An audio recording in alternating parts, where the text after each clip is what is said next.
What's poppin', everyone? Venomous Stare back with another 2v2 adventure, but this is going to be like the only Star Wars movies worth watching. The first three. This is a story in 3 parts.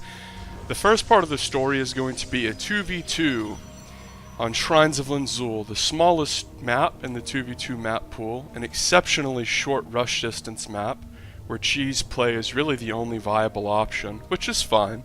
I think it's fine for one map in a ladder pool to be a super aggressive map. You don't have to have everything so cookie cutter. My ally here is a guy named NV Sports. I've never played with this guy up until this game, and I play quite a bit of 2v2, and obviously since you basically play with twice the amount of people in a 2v2 that you do a 1v1, you're way more likely to run into the same people over and over. So I actually know quite a few people in 2v2 by their IDs. So we have double Zerg here, and let's notice that old NV Sports here has not made anything at his ramp. Now, anyone who's probably watched over 15 games of StarCraft knows that against Zerg, Protoss has to build their stuff at the top of their ramp and leave a little hole for the Zealot, or else you're just pretty much going to die to Lings. So I'm trying to execute a bit of a cannon rush here, but unfortunately both of the Zergs have gone for a pool first build, so there's really no way to make this cannon rush work. Notice that before the first cannon is even halfway done, the probe gets spotted, and the Lings are coming across the map. So I'm going to try to wall off here, but the rush distance is just so close I'm not going to be able to get the cannon down. You might be asking, Wiley, why didn't you make this cannon earlier? Because I needed the money to cannon rush across the map. So here I wall the top of the Zerg's ramp off in an effort to prevent reinforcements and maybe even get a few cannons up, but the first probe dies, and because of my lack of money here and having to keep myself walled in, I'm not going to be able to do any more cannons. So we can see here I'm pinging for help, and this guy's Zealot was just idle, you know, chilling. It's not like he was defending anything. He doesn't have a wall. It wasn't going to stop anything anyway, but one Zealot versus this many Lings is actually decent, especially with some wall-off help. You can sort of position it in the nooks and crannies, and this guy should just be making like adepts constantly, just one range unit after another. Or honestly, another Stalker would be fine, but notice how he's not making anything. He's just floating the money, because he's bad. And he gets his Zealot surrounded there, no micro at all. Now he's got his unit going, now that he's in trouble. I'm trying to do the secondary cannon rush, but at this point, it's pretty much a build order loss. This map is actually pretty bad for double Protoss versus double Zerg. It's very, very hard for the Protoss players to hold their bases. And by the way, I randomed in this Protoss. And this guy was playing random as well. But look, like, he has 4 gates in his main, a cyber core, multiple pylons, and nothing at the door. Nothing at the wall in at all. And I'm trying to do a little bit of a cutesy cannon rush here. And actually it would probably cripple and shut down this Zerg, but he says, great strat, fucking idiot. Nice wall. So that ends the first part of the VOD. Now we're going to go on to part 2. And it's going to be significantly less long than part 1.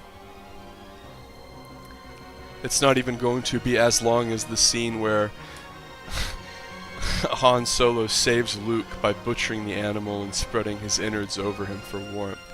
So I re-queue for 2v2 after messaging this guy in between games and saying, look, let's 1v1 if you think I'm bad. Let's 1v1. He declined like a coward. And now I'm sort of pedantically telling him, yeah, you need to wall in, man. They have a Zerg. There you go. See, he's getting his wall in. Might as well leave. And I'm just like, alright, well, if you think I'm bad, let's 1v1. Just going to team kill you. And I say, if you think you're better than me, let's 1v1. See, remember, StarCraft is meant to be a 1v1 game. And he calls this waste of time faggot. And I call him a coward because obviously he's scared to 1v1 me. He's told me he's going to team kill me. He says, fine, leave now and send the invite. And I do exactly that. Because when you challenge someone to a 1v1, you fucking man up and do it.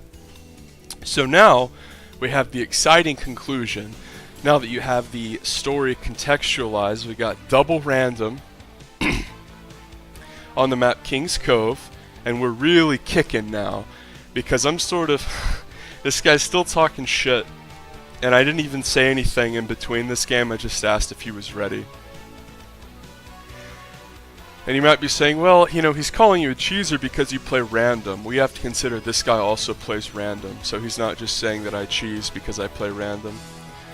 So I don't know what race he is because he's also playing random, so the safe thing to do is to just go pylon at the top of the ramp. Part of me sort of wants to build stuff down here, but if it's Terran or Protoss, it's really bad, especially Protoss. So you just play safe, gateway at the top of the ramp, and I'm going to scout here. I want to see what race he is. Now, one of the most important things about playing random, I would say, is you want to keep your opponent on the back foot as much as possible in the early game. You want to use your advantage of not knowing what race you are as much as possible. And if this guy was worth a shit, he could see my probe for a split second there. So let's look at his vision.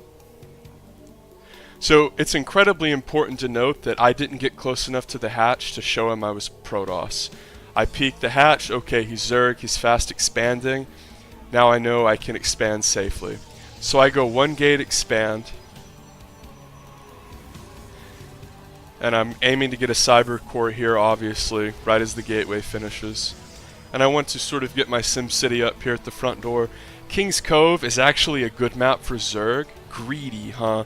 This is actually not greedy. One gate expand. This is just a standard safe expansion. Greedy would have been blind pylon down here and Nexus on 17.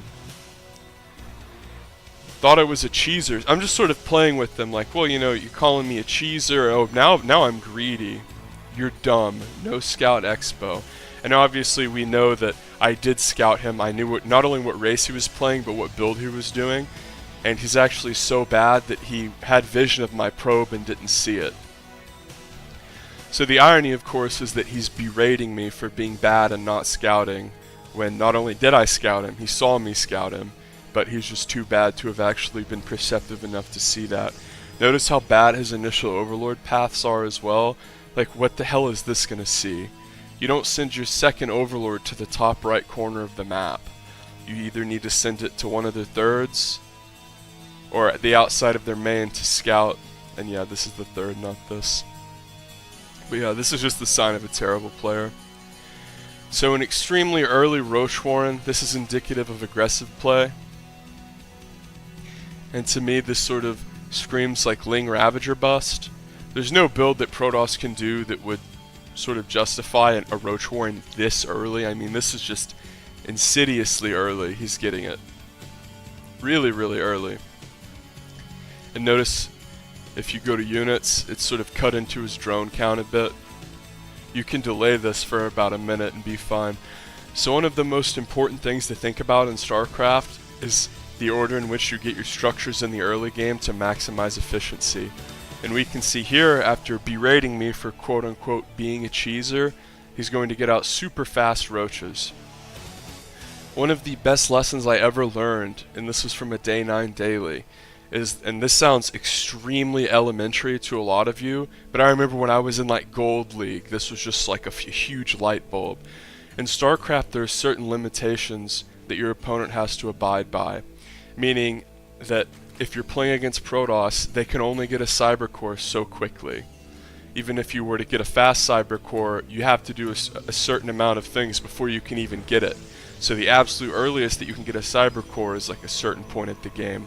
I don't actually know for the sake of the example, but let's just say for the sake of the example that the earliest this Protoss can get a Cyber Core is like 3 minutes. So that means until like 3 minutes and 20 seconds, your Overlords are safe on the map, because the Protoss can't get a Stalker out to hunt them down. And this is something that's worth noting, because even though it looks like this guy's just a shitter and he's just going to do a big all-in off of no drones, if he was just trying to play defensive, he could have delayed this Roach War and squeezed more drones out. And remember that whenever you squeeze more drones out, it has sort of a cascading effect on the mid and late game, where if you can cut a maximum amount of corners and basically squeeze out as many drones as possible, you're actually going to be able to be much more strong going into the mid game.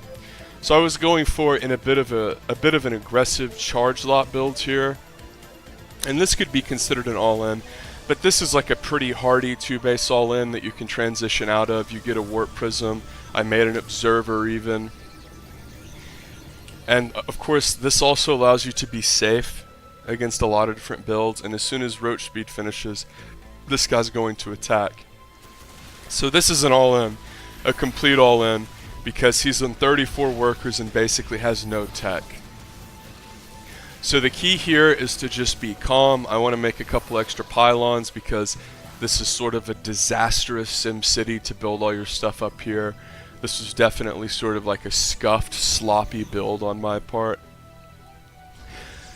But whenever you're getting all in, this is actually not a bad build to go for, this sort of extremely heavy gateway aggression, because this allows you to pump out a lot of units. So I saw him wander over to my third, and for a minute there I sort of asked myself, hey, should I wander out and try to defend my third and push his army away? Now obviously I didn't have a third as he drops an easy on me, but what I mean by that is if I can wheel out and get a full surround on his army with these speed zealots, then I actually have a pretty good chance to win, because I don't want him to just sit at my front door and keep me in a choke where my speed zealots can't do anything.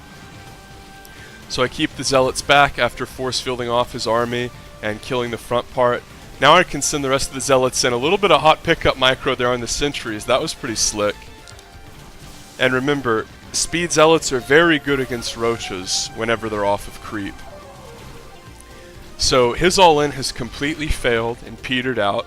And at this point, because of the time with which he attacked me, I know that he's on a low economy, and that any Zerg player here is going to be in a tough position, because what they really want to do is take the third and make a bunch of drones and try to get back in the game, but he can deduce that I'm going to do a counterattack. Notice that I took a third base behind this as his third base is finishing, but remember, his natural isn't even halfway saturated when you consider the gases.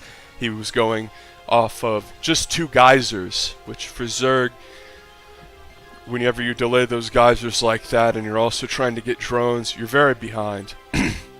So after taking my third, all I need to do is be aggressive and put pressure on my opponent, and knowing that I have speed zealots is something that is very worrisome for Zerg, because whenever you get attacked by speed zealots and you don't really have a big economy, you're sort of in this weird position where your opponent can just put your back up against the wall and just slam your head into the ground with zealots.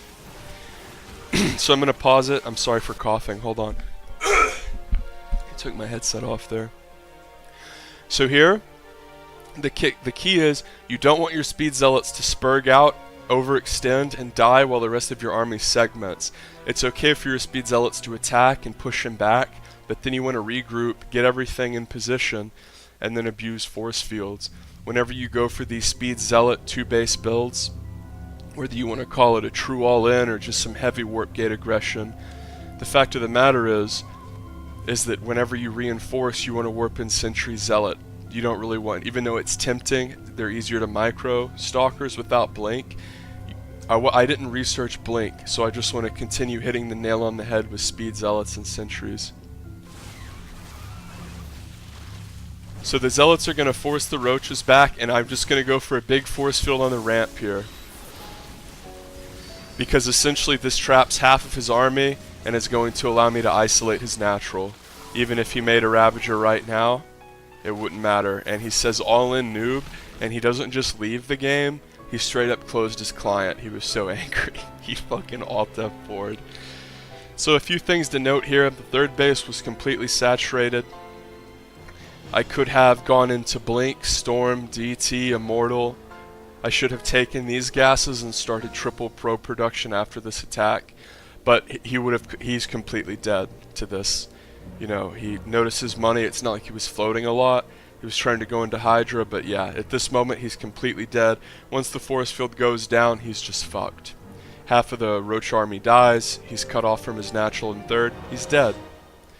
So this was an obnoxious, shit-talking moron put in his place, and you run into these people all the time in 2v2. And, you know, if they say you're garbage and they run your mouth, challenge them to a 1v1. Have them put their money where their mouth is. Now, you don't want to be in a position where every time you queue up for 2v2, you're mad at someone, you're like, oh, 1v1, 1v1. But when someone's being a mouthy little cocksucker like this, throw the challenge out. Say, hey man, if you think I'm shit, if you're going to say that I'm bad and then go into the next game and say, what's the point, I'm just going to team kill you, then let's play for real. If you hate me so much that you want to kill me when we're allies, then let's play a 1v1. And he obviously reluctantly accepted after he was called a coward. And he's also bad.